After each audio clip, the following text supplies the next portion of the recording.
Hi guys, ఎలా ఉన్నారు? Last వీడియోలో నియోప్లాజమ్స్ వల్ల వచ్చే కాంప్లికేషన్స్ గురించి డిస్కస్ చేసుకున్నాం కదా. అండ్ అలానే మ్యాలిగ్నెన్సీ వచ్చినప్పుడు ఎనీమియా కూడా వచ్చినట్లయితే అది ఎలా కోడ్ చేయాలో కూడా మనం తెలుసుకున్నాం కదా. అయితే ఇప్పుడు ఏదైతే పేషెంట్కి మ్యాలిగ్నెన్సీ అనేది వచ్చిందో, అంటే క్యాన్సర్ ఏదైతే వచ్చిందో పేషెంట్కి, ఆ క్యాన్సర్కి ట్రీట్మెంట్ అనేది చేస్తారు కదా. సో కీమోథెరపీ కానీ, ఇమ్యూనోథెరపీ కానీ, రేడియోథెరపీ కానీ, సో ఈ థెరపీలు చేయడం వల్ల పేషెంట్కి ఎనీమియా అనేది డెవలప్ అయితే, సో ఆ కాంప్లికేషన్స్ని ఎలా కోడ్ చేస్తాం, ఎలా సీక్వెన్సింగ్ చేస్తాం అనేది ఇక్కడ మనం డిస్కస్ చేద్దాము. Anaemia associated with chemotherapy, immunotherapy and radiation therapy. So anaemia అనేది కీమోథెరపీ వల్ల వచ్చినా, ఇమ్యూనోథెరపీ వల్ల వచ్చినా, రేడియోథెరపీ వచ్చినా ఎలా కోడ్ చేస్తాం. When the admission is for the management of anemia associated with the adverse effects of the administration of chemotherapy, immunotherapy and radiotherapy, the only treatment for the anemia code should be sequenced first, followed by the appropriate code for the neoplasm and the adverse effect anti-neoplasmic immunosuppressive drugs.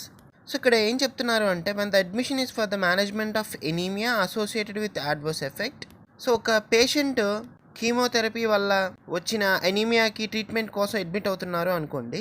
So provider దానికే కనుక treatment అనేది చేసినట్లయితే, so first ఆ anaemia కోడ్ని report చేయాల్సి ఉంటుంది. So అది code చేసిన తర్వాత నియోప్లాజం ఐసిడి ఏదైతే సైట్కి నియోప్లాజం ఉందో, సో ఆ క్యాన్సర్ కోడ్ని కోడ్ చేయాల్సి ఉంటుంది. సో అది కోడ్ చేసిన తర్వాత ఈ అడ్వర్స్ ఎఫెక్ట్ కోడ్ ఏదైతే ఉందో అది కోడ్ చేయాల్సి ఉంటుంది. సో అసలు ఈ అడ్వర్స్ ఎఫెక్ట్ అంటే ఏంటి అంటే, ఏదన్నా ఒక మెడిసిన్ కానీ, లేదంటే ఏదన్నా ఒక ప్రొసీజర్ కానీ ప్రొవైడర్ కానీ, లేదంటే పేషెంట్ కానీ కరెక్ట్ మోతాదులో చేసి, అండ్ అలానే కరెక్ట్గా మెడిసిన్స్ వాడుకున్నా కూడా, అంటే ఒక ప్రిస్క్రిప్షన్ ద్వారా ఒక ప్రొవైడర్ ప్రిస్క్రిప్షన్ ఇచ్చారు అనుకోండి. సో ఆ ప్రిస్క్రిప్షన్ పేషెంట్ కరెక్ట్గా వాడినా కూడా డ్రగ్స్ని దానివల్ల ఎఫెక్ట్స్ అనేది వచ్చినట్లయితే దాన్ని అడ్వర్స్ రియాక్షన్స్ అని అంటాం. అంటే ఒక ప్రొవైడర్ ఒక పేషెంట్కి ఒక ట్యాబ్లెట్ని రాసిస్తారు. సో ఈ ట్యాబ్లెట్ని ఇలా వాడాలి అని చెప్పినా కూడా ఇన్స్ట్రక్షన్స్లో, సో అతను పేషెంట్ కూడా నార్మల్గానే ఆ ఇన్స్ట్రక్షన్స్ని ఫాలో అయ్యి కరెక్ట్గా వాడినప్పటికీ కూడా అతనికి దానివల్ల ఎఫెక్ట్స్ అనేవి వస్తూ ఉంటాయి. సో దీన్నే మనం అడ్వర్స్ ఎఫెక్ట్ అని అంటాం. అంటే ట్రీట్మెంట్ ప్రకారం మీరు ఆ మెడిసిన్స్ని తీసుకున్నా కూడా, సో దాని నుంచి ఎఫెక్ట్స్ వచ్చినట్లయితే, సో దాన్నే అడ్వర్స్ ఎఫెక్ట్ అని అంటాం అనమాట. సో ఇక్కడ పేషెంట్కి నియోప్లాజం అనేది వచ్చింది కాబట్టి, సో ఆ నియోప్లాజంని ట్రీట్ చేయడం కోసం కీమోథెరపీ, ఇమ్యూనోథెరపీ, రేడియోథెరపీ అనేవి 3 థెరపీస్ అనేవి క్యాన్సర్ పేషెంట్స్కి చేస్తారు. సో అయితే ఇక్కడ ఈ థెరపీస్ అనేవి పేషెంట్స్కి కరెక్ట్ అయిన మోతాదులో చేస్తూ ఉంటారు. సో అయినప్పటికీ కూడా ఈ ఇమ్యూనోథెరపీ, కీమోథెరపీ, రేడియేషన్ థెరపీ వల్ల పేషెంట్స్కి ఒక్కోసారి వీక్ అయిపోయి ఎనీమియా అనేది వస్తూ ఉంటుంది. సో అంటే ఇక్కడ పేషెంట్కి అనీమియా అనేది నియోప్లాజం వల్ల రావట్లేదు. సో ఎనీమియా అనేది ట్రీట్మెంట్ యొక్క నియోప్లాజం ట్రీట్మెంట్ వల్ల పేషెంట్కి ఎనీమియా అనేది రావడం జరుగుతుంది. సో ఎనీమియా అంటే ఏంటో మనందరికీ తెలుసు, అదొక రక్తహీనత, అంటే బ్లడ్ లేకపోవడాన్ని మనం ఎనీమియా అని అంటాం కదా. సో ఇక్కడ ఏమవుతుందంటే, క్యాన్సర్ పేషెంట్స్కి ఈ కీమోథెరపీ, ఇమ్యూనోథెరపీ, రేడియోథెరపీ చేయడం వల్ల పేషెంట్కి అబ్నార్మల్గా బ్లడ్ లాస్ అనేది జరిగిపోయి, అంటే బ్లడ్ సెల్ కౌంట్ అనేది తగ్గిపోవడం వల్ల పేషెంట్కి అనీమియా అనేది రావడం జరుగుతుంది. అంటే ఇక్కడ ట్రీట్మెంట్ అనేది కరెక్ట్గా చేస్తున్నా కూడా, సో అంటే ప్రొవైడర్ సరైన వేలో ట్రీట్మెంట్ అనేది చేసినా కూడా పేషెంట్కి అనీమియా అనేది రావడం జరిగింది కాబట్టి, సో ఇక్కడ ఎటువంటి ఫాల్ట్గా తీసుకోలేదు కాబట్టి, డ్రగ్స్ కానీ, అండ్ అలానే సర్జరీస్ కానీ, అండ్ అలానే ప్రొసీజర్స్ కానీ అన్నీ సక్రమంగా జరిగినా కూడా పేషెంట్కి ఇలా ఎఫెక్ట్స్ వస్తున్నాయి కాబట్టి, ఇలాంటి ఎఫెక్ట్స్ని అడ్వర్స్ ఎఫెక్ట్ అని అంటాం జరుగుతుంది. సో ఇలాంటి టైంలో ఒక క్యాన్సర్ వచ్చిన పేషెంట్కి కీమోథెరపీ, ఇమ్యూనోథెరపీ, రేడియేషన్ థెరపీ చేసినట్లయితే, ఆ చేసిన పేషెంట్లో ఈ కీమోథెరపీ, రేడియేషన్ థెరపీ వల్ల పేషెంట్కి అనీమియా కనుక డెవలప్ అయితే, సో అప్పుడు మనం ఎలా తీసుకుంటాము అంటే, సో ఫస్ట్ ఆఫ్ ఆల్ మనం ఏదైతే ఎనీమియా వచ్చిందో, సో ఆ ఎనీమియా కోడ్ని మాత్రమే మనం ప్రైమరీ డయాగ్నోసిస్ కింద తీసుకోవాల్సి ఉంటుంది. సో అది తీసుకున్న తర్వాత, సో ఏ సైట్లో అయితే నియోప్లాజం వచ్చిందో, సో ఆ సైట్ యొక్క నియోప్లాజం కోడ్ని తర్వాత మెన్షన్ చేయాల్సి ఉంటుంది. దాని తర్వాత అడ్వర్స్ ఎఫెక్ట్ కోడ్ని మెన్షన్ చేయాల్సి ఉంటుంది. అంటే ఏ అడ్వర్స్ ఎఫెక్ట్ వల్ల పేషెంట్కి ఎనీమియా వచ్చింది. అంటే ఫర్ ఎగ్జాంపుల్ కీమోథెరపీ చేశారనుకోండి. సో కీమోథెరపీ వల్ల ఎనీమియా అనేది డెవలప్ అయింది కాబట్టి అడ్వర్స్ ఎఫెక్ట్స్ ఆఫ్ కీమోథెరపీ ఇవ్వాలి. అలా కాకుండా ఇమ్యూనోథెరపీ వల్ల వచ్చినట్లయితే అడ్వర్స్ ఎఫెక్ట్స్ ఆఫ్ ఇమ్యూనోథెరపీ కూడా అనేది ఇవ్వవలసి ఉంటుంది. సో ఏదైతే అడ్వర్స్ ఎఫెక్ట్ ఉందో ఆ ఎఫెక్ట్ అనేది నియోప్లాజం కోడ్స్ ఇచ్చిన తర్వాత కోడ్ చేయవలసి ఉంటుంది.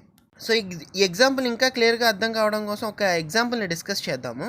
A 56-year-old Hispanic male with a grade 2 follicular lymphoma involving the multiple lymph node sites and referred to the blood transfusion to treat the anemia due to chemotherapy. So ఇక్కడ ఏం చెప్తున్నారంటే, ఒక 56 years male పేషెంట్కి grade 2 follicular lymphoma involving the sites of lymph nodes, అంటే lymphoma cancer అనేది ఒకటి వచ్చింది, nodular లింకోమా అని చెప్పేసి చెప్తున్నారు.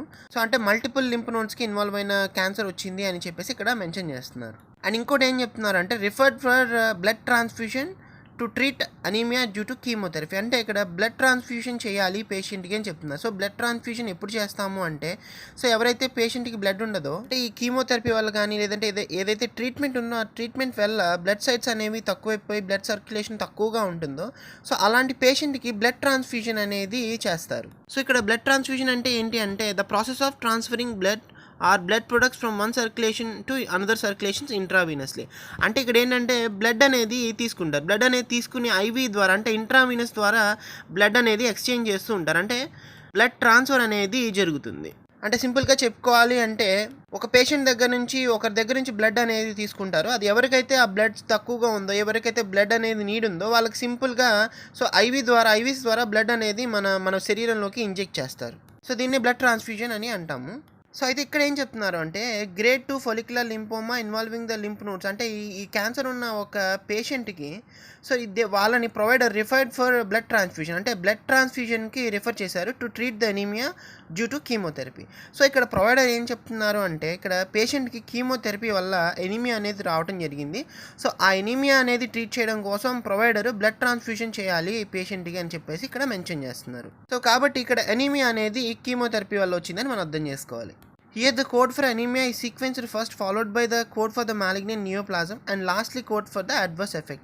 సో మన కోడింగ్ గైడ్లైన్స్ ప్రకారం సో ఇలా అడ్వర్స్ ఎఫెక్ట్ వల్ల ఏదైనా ఎనీమియా కనుక వచ్చినట్లయితే సో ఆ ఎనీమియా కోడ్ని మనం ప్రైమరీ డయాగ్నోసిస్ కింద రిపోర్ట్ చేయాలి అని చెప్పుకున్నాం కదా.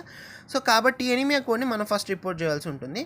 సో దాని తర్వాత ఎక్కడైతే పేషెంట్కి క్యాన్సర్ వచ్చిందో ఆ నియోప్లాజం సైట్ని మెన్షన్ చేయాల్సి ఉంటుంది. కాబట్టి సో గ్రేడ్ 2 ఫొలిక్యులర్ లింపోమా అని రిపోర్ట్ చేసిన తర్వాత సో దేనివల్ల అయితే అడ్వర్స్ ఎఫెక్ట్ జరిగిందో అంటే కీమోథెరపీ వల్ల ఇక్కడ పేషెంట్కి అడ్వర్స్ ఎఫెక్ట్ జరిగింది కాబట్టి ఎనీమియా వచ్చింది కాబట్టి so adverse effects of chemotherapy code అనేది థర్డ్ డయాగ్నోసిస్ లాస్ట్ డయాగ్నోసిస్ కింద రిపోర్ట్ చేయాల్సి ఉంటుంది. సో అప్పుడు సీక్వెన్సింగ్ అనేది ఎలా ఉంటుంది అంటే D64.81, C82.18, T45.1X5A.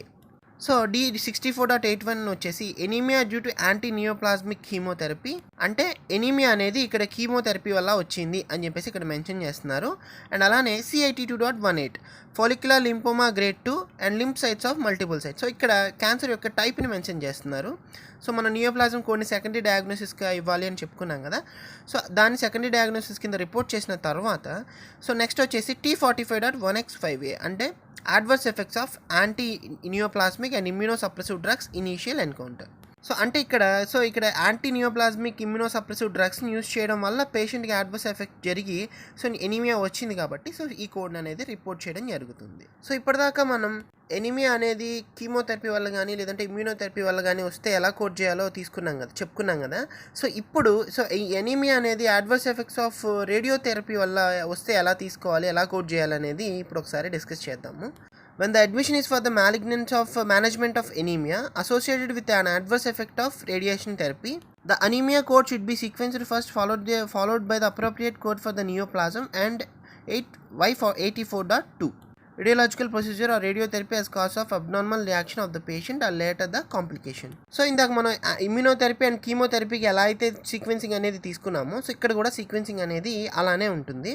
సో ఇక్కడ పేషెంట్ ఎవరైనా సరే మేనేజ్మెంట్ ఆఫ్ ద ఎనీమియా కోసం అడ్మిట్ అయినట్టయితే అంటే ఒక పేషెంట్ క్యాన్సర్ ఉన్న ఒక పేషెంట్కి రేడియోథెరపీ ట్రీట్మెంట్ అనేది చేసి సో ఆ రేడియోథెరపీ చేయడం వల్ల పేషెంట్కి అడ్వర్స్ రియాక్షన్ జరిగి ఎనీమియా కనుక వచ్చినట్లయితే సో ఆ ఎనీమియాని మాత్రమే ఫస్ట్ ప్రైమరీ డయాగ్నోసిస్ కింద సీక్వెన్స్ చేయవలసి వస్తుంది.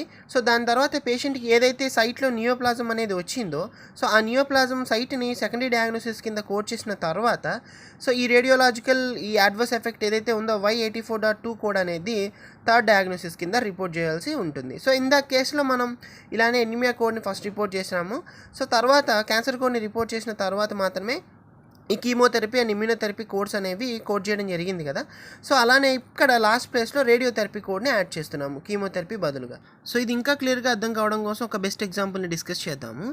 అదేంటంటే A 55-year-old male with a large malignant rectal tumor has been receiving external radiation therapy to shrink the tumor prior to the planned surgery. He is referred today for blood transfusion to treat anemia related to the radiation therapy. So ఇక్కడ ఏం చెప్తున్నారు అంటే ఒక 55-year male పేషెంట్కి malignant rectal cancer అనేది ఉండడం జరిగింది అని చెప్తున్నారు. సో ఈ రెక్టల్ క్యాన్సర్ని ట్రీట్ చేయడం కోసం ఫిజిషియన్ ఎక్స్టర్నల్ రేడియేషన్ థెరపీ అనేది యూజ్ చేశారని చెప్తున్నారు. So external radiation therapy to shrink the tumour, అంటే ట్యూమర్ సైజ్ని తగ్గించడానికి లేదంటే ట్యూమర్ రిమూవ్ చేయడానికి ఎక్స్టర్నల్ రేడియేషన్ థెరపీని చేశారు అని చెప్తున్నారు. And he is referred today for blood transfusion, అంటే అతనికి ఇవాళ బ్లడ్ ట్రాన్స్ఫ్యూజన్ కోసం ప్రొవైడర్ రిఫర్ చేస్తున్నారు. ఎందుకు అంటే to treat anaemia related to the radiation therapy. So ఇప్పుడు ఏదైతే తనకి ముందుగా రేడియేషన్ థెరపీ చేశారో సో ఆ రేడియేషన్ థెరపీ చేయడం వల్ల పేషెంట్కి ఎనీమియా అనేది వచ్చింది. సో ఇప్పుడు ఆ ఎనీమియాని ట్రీట్ చేయడం కోసం ప్రొవైడర్ బ్లడ్ ట్రాన్స్ఫ్యూజన్కి ఆర్డర్ చేయడం జరిగింది. సో ఇక్కడ ట్రీట్మెంట్ అనేది ఓన్లీ ఎనీమియాకే జరుగుతుంది కాబట్టి here the code for anaemia should be sequenced first, followed by the code for the malignancy and lastly code for the abnormal reaction due to chemotherapy. So ఇందాక మనం చెప్పుకున్న guideline ప్రకారం so ఎనీమియాని ఇక్కడ first ఎనీమియాని మాత్రమే treat చేస్తున్నారు కాబట్టి so anaemia code ఏదైతే ఉందో దాని ప్రైమరీ డయాగ్నోసిస్ కింద తీసుకోవాల్సి ఉంటుంది. దాని తర్వాత ఎక్కడైతే నియోప్లాజం ఉందో ఆ నియోప్లాజం సైట్ని కోడ్ చేసిన తర్వాత సో ఎక్కడైతే రేడియోథెరపీ అడ్వర్స్ ఎఫెక్ట్ కోడ్ ఏదైతే ఉందో సో దాన్ని టెర్షియరీ డయాగ్నోసిస్ కింద కోడ్ చేయాల్సి ఉంటుంది. సో ఇప్పుడు సీక్వెన్సింగ్ అనేది ఎలా ఉంటుంది అంటే D64.89, C20, Y84.2. So D64.89 వచ్చేసి other specified anaemias. So next వచ్చేసి C20 malignant neoplasm of the rectum. And next one వచ్చేసి Y84.2 అంటే radiological procedures and radiotherapy as the cause of abnormal reaction of the patient or later complication without mention of misadventure at the time of the procedure. So nothing but a radiotherapy complication or radiotherapy adverse effect. So ఈ రకంగా sequencing అనేది తీసుకోవడం అనేది జరుగుతుంది. అయితే ఇప్పుడు మనం discuss చేసుకున్న గైడ్లైన్స్ అన్నీ కూడా సో ట్రీట్మెంట్ అనేది దీని ఎనీమియాకి మాత్రమే డైరెక్ట్ అయి ఉంటే కనుక సో ఈ సీక్వెన్సింగ్ అనేది ఇలా తీసుకోవాల్సి ఉంటుంది. అందుకనే ప్రతి కన్వెన్షన్ కూడా స్టార్ట్ చేసే ముందు when the admission is for the management of anaemia అని చెప్పేసి క్లియర్గా ICD 10cm గైడ్లైన్స్లో మెన్షన్ చేశారు. సో అంటే ఏంటంటే సో ట్రీట్మెంట్ అనేది only for admission of anaemia, అంటే ఎనీమియాకి కనుక మాత్రమే ట్రీట్మెంట్ ఉంటే కనుక సో సీక్వెన్సింగ్ అనేది ఇలా తీసుకోవాల్సి ఉంటుంది. సో ఈ వీడియోకి అయితే ఇంతే గైస్, మీకు ఇది నచ్చింది అనుకుంటున్నాను. మీకు గనక మా వీడియోస్ నచ్చినట్లయితే మా ఛానల్ని లైక్ చేయండి, షేర్ చేయండి, సబ్స్క్రైబ్ చేయడం మాత్రం మర్చిపోకండి. అండ్ అలానే మేము నెక్స్ట్ టైం వీడియోస్ అప్లోడ్ చేసినప్పుడు మీకు అవి నోటిఫికేషన్ ద్వారా రావాలి అంటే పక్కనున్న బెల్ ఐకాన్ని క్లిక్ చేయండి. Thank you.